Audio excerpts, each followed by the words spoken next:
নমস্কার। আজকে যে গ্রহ কম্বিনেশনটা নিয়ে আলোচনা করব সেটা হচ্ছে কি শনি কেতু। জন্মকুণ্ডলিতে শনি কেতু যদি একসাথে থাকে সেটা হচ্ছে সবচেয়ে বেশি যে বাধা সৃষ্টি করে সেটা হচ্ছে কর্মক্ষেত্রে।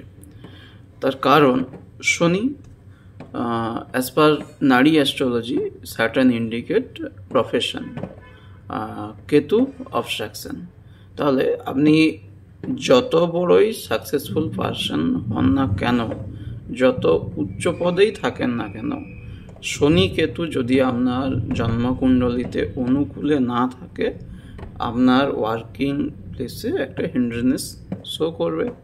ফলে কি হবে না, ঝামেলার থেকে এড়িয়ে বাঁচার জন্য আপনি কর্মটাকে ছেড়ে দিতে চাইবেন, এবং সবচেয়ে বড় ভুল কিন্তু ওটাই হবে। আপনার কাজের জায়গাতে সারা জীবন আপনাকে মানসিক চাপ নিয়েই চলতে হবে। আর শনি কেতু থাকলে আরেকটা কি হয় না, গ্র্যান্ড মাদার, ঠিক আছে, মানে ঠাকুমা, মানে বাবার মা, এই দিকটাতে কি হয়, তাকে জীবনে খুব স্ট্রাগল করতে হয়।